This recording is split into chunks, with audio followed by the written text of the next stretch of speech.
प्रिय मित्रों, आज आप सभी लोग जानेंगे कि हम कुंडली कैसे बनाएं और कुंडली में कितने खाने होते हैं, कितने घर होते हैं, उसको क्या क्या बोलते हैं, वो सारी जानकारी आज आप सभी देखिए।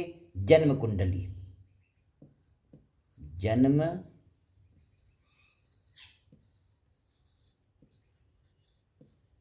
अर्थात जितने बजे का जन्म हुआ, जन्म कुंडली उसके अनुसार बनती है।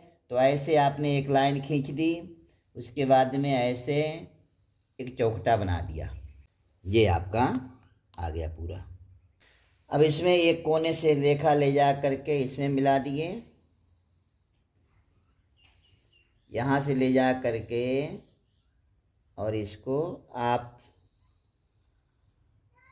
किसी स्केल वगैरह की भी मदद से इसको बना सकते हैं। और देखिए, यहाँ इसके सामने बिंदु रख दिया, यहाँ इसके सामने ऐसे अंजाद करके बिंदु रख दिया, यहाँ इसके नीचे रख दिया, और यहाँ इसके सामने इनको जोड़ दिया ऐसे,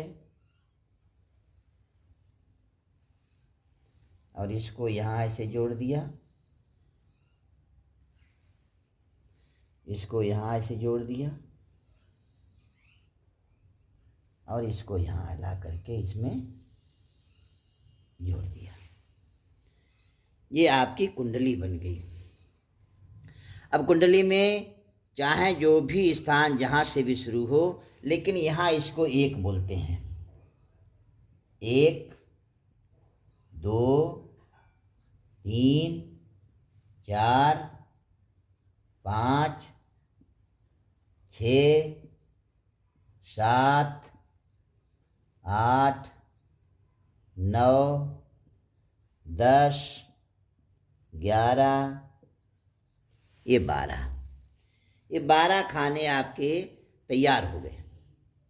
इन्हीं में 12 में पूरी जिंदगी का, धन धान्य का, पुत्र कलत्र, पति पत्नी, जाया, मृत्यु, भाग्य, सब कुछ इसी में ही 12 स्थानों में ही सब कुछ निहित है। सरल जानकारी ये है कि इसमें चाहे जितनी भी गिनती लिखो, गिनती से नहीं मतलब है। हमें घर, पहला घर हमारा यही है, इसको पहला घर बोलते हैं, पहला भाव बोलते हैं, पहला स्थान बोलते हैं।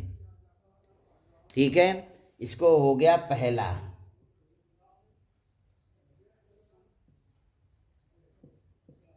पहला स्थान।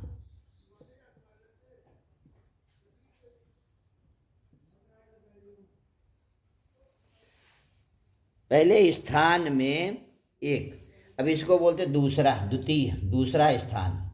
ऐसे तो आप समझ जाएंगे, पहला, दूसरा, तीसरा, चौथा, पाँचवा, छठवां, सातवां, आठवां, नौवां, 10वां, 11वां और 12वां, इसको बोलते हैं भाव। ये आ गया भाव। भाव का मतलब होता है, एक भाव होता है, एक संधि होता है, एक संधि चक्र होता है।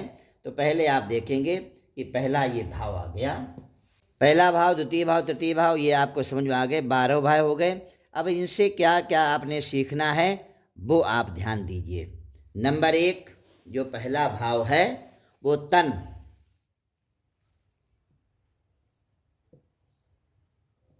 तन मतलब होता है शरीर। और दूसरा है धन, धन आ गया दूसरा भाव, तन धन सहज, सहज, सहज मीन्स परिवार।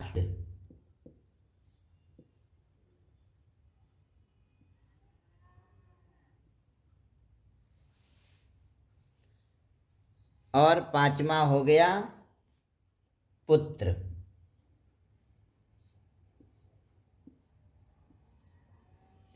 छठा हो गया स्थान आपका शत्रु। 7वां स्थान हो गया पत्नी।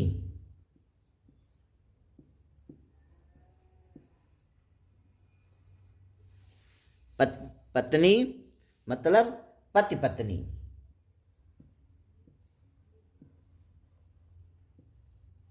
यदि कन्या की कुंडली है तो पति का स्थान, और यदि पति की लड़के की कुंडली है तो पत्नी का ये 7वां स्थान होता है। इससे पत्नी का विचार, पत्नी का विचार 7वें स्थान से किया जाता है।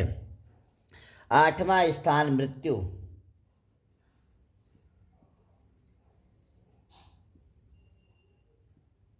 मृत्यु का ज्ञान प्राप्त करने के लिए आपने इसमें देखना है, 9वां आ गया आपका धर्म भाव। धर्म हमारा कैसा रहेगा, क्या करना है, धर्म कैसा होगा, ये धर्म का भाव आ गया। ये आ गया कर्म का। धर्म के बाद में कर्म आ गया है। कर्म के बाद में आय।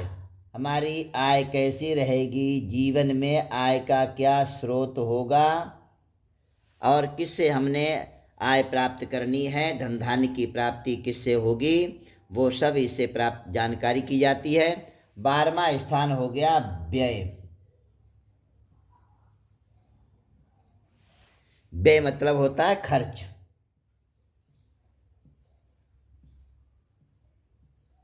ये खर्च का स्थान हो गया। अब देखिए, पहले स्थान को तन, शरीर बोलते हैं, दूसरे को धन, तीसरे को परिवार, सहज, सुहृद, अपने मित्र वगैरह, इष्ट वगैरह, माता वगैरह, इन सब का विचार इसी किया जाता है। इससे 5वें स्थान से बल, बुद्धि, पुत्र, पौत्र इत्यादि की जो भी स्थिति देखते हैं हम, तो विद्या इत्यादि की वो 5वें स्थान से देखते हैं। शत्रु और रोग का विचार 6ठे स्थान से किया जाता है। पति पत्नी का विचार 7वें स्थान से, मृत्यु, रोग, शोक, भय, कष्ट इत्यादि का 8वें स्थान से, धर्म का विचार, पूजा पाठ का, इसका पूर्ण जो है ज्ञान धर्म से होता है, यह 9वां स्थान है। 10वां स्थान कर्म का है। कर्म व्यक्ति का कैसा होगा, कर्म का स्थान 10वां है। 11वां स्थान को यह आय का स्थान है। 12वां स्थान व्यय का है। यदि इसमें अच्छे ग्रह बैठे हैं तो धर्म, कर्म, पूजा पाठ, परोपकार के साथ में कार्य व्यक्ति करेगा और उस पर खर्च करेगा। यदि इसमें पापी ग्रह बैठे हुए हैं तो फिर यहाँ व्यय बेकार के व्यर्थ में खर्च करेगा। इसलिए इन सब का विचार करना है।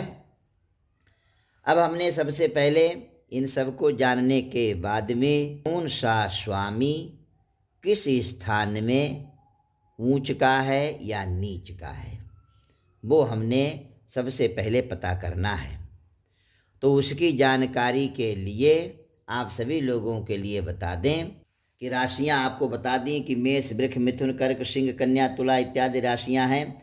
और इसमें यही राशियां हैं मेष, वृष, मिथुन, कर्क, सिंह, कन्या, तुला, वृश्चिक, धनु, मकर, कुंभ और मीन। यही 12 ही राशियां हैं। इन्हीं 12 राशियों पर पूरा ज्योतिष का विभाग है, पूरा ज्योतिष इसमें निहित है। इसलिए ये बात आपने जान लेनी है। इनको और भी कुछ बोलते हैं, बड़ा कुछ बोलते हैं, लेकिन थोड़ा थोड़ा ज्ञान प्राप्त करेंगे। देखिए, ये केंद्र स्थान है, एक वाला केंद्र, चौथा वाला भी केंद्र और 7वां वाला भी, 7वां वाला भी केंद्र और 10वां वाला भी यह केंद्र हो गया। ये 4 स्थान मुख्य जो बीच में होते हैं वो केंद्र कहलाते हैं। जो ग्रह केंद्र में होते हैं वो विशेष बली होते हैं, बलवान होते हैं, शुभ फल प्रदान करते हैं। इसलिए यह आपको जानकारी प्राप्त हो गई कि यहाँ 1, 2, 3, 4, 5, 6, 7, 8, 9, 10, 11, 12 इस प्रकार से ये 12 घर होते हैं। कुंडली में 12 भाव होते हैं। इनको जान लेना बहुत ज़रूरी है। अब आगे की कुंडली में वीडियो में आपके लिए बताएंगे कि इन 12 भावों में बच्चे का जन्म है तो हम कैसे ग्रह रखें और कौन कौन से ग्रहों को उसमें रखना चाहिए। जय श्रीमन नारायण।